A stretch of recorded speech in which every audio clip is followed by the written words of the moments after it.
I will not be able to train you to be the greatest martial artist in the world, but what I can train you to be is probably the greatest martial artist in your profession, or one of the greatest martial artists in your profession.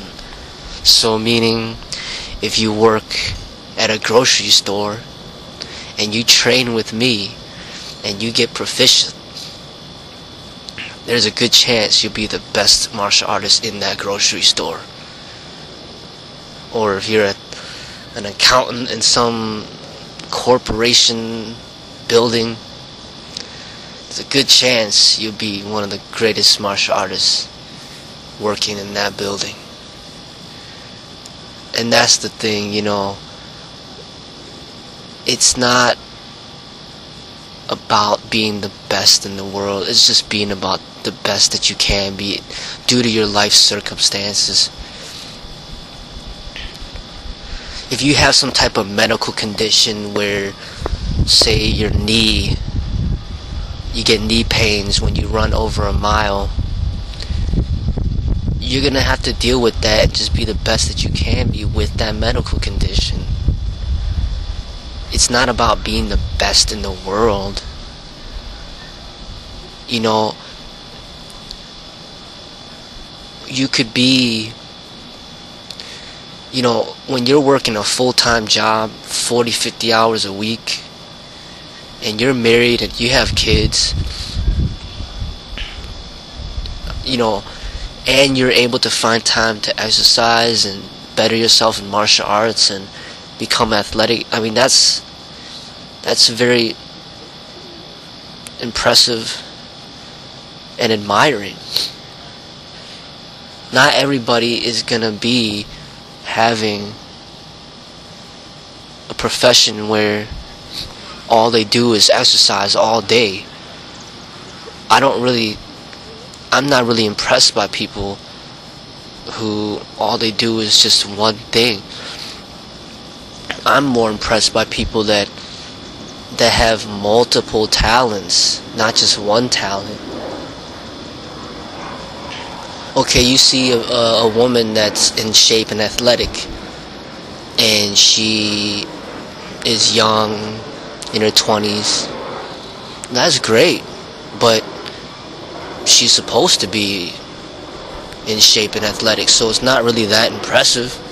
But if you have a woman who's 40 years old and she looks like she's 25 years old because she's been taking care of herself, and she's a mother of like 4 children or 10 children or even 1 child, and she works a full-time job and she has household responsibilities, she's married, and she's in shape, and she looks like she's 15 years younger than she is, that to me is impressive.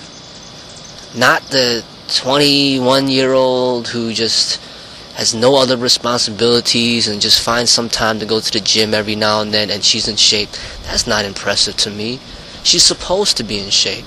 So what I'm saying is that it's just about being the best that you can be due to your life circumstances. And in this world, we are gonna have to do something to make money. So when you end up working a full-time job, about 40 to 50 hours or more from the week gets taken away from you and you're forced to make money. So you're gonna have less time to train and exercise and practice techniques. You're gonna have less time for yourself. You're gonna, you know, and if you have a family, you have kids, or you have a wife or whatever, you're gonna want to spend time with the people you love. You don't want to be in the gym all day after work and then you spend no time with your family. What joy is there in that? You know, that is, you know, how can you even find happiness? How could you have time to work 8 hours, commute back and forth to work, shower, get ready and everything, which takes about 10 hours of your time a day, and in addition to that, work out 3 hours a day. That's very difficult to do, especially if you have other responsibilities in life. You want to spend time with your family, your friends. You don't want to be cooped up in the gym all day, every day, and that's all you do. I mean, if that's what you enjoy doing, then, that's what makes you happy, then that's great. But there's not a lot of people out there that would just want to do that, just that. There's a lot more things in life that are important than just exercising. I mean, if you're in shape, or really, who cares how big your muscles are or how cut your body is? Really, all that, to me, what's most important is just your health, your general health, and you don't even have to exercise that often in order to stay healthy. It's mainly, what's most important is getting good sleep and eating right. That's more important than exercising. So if you eat right and you sleep right, then you're pretty good, and you don't even have to exercise that much, and you'll be able to maintain your level of fitness. And mainly, you should just enjoy life, doing things that are positive and good for you and good for society.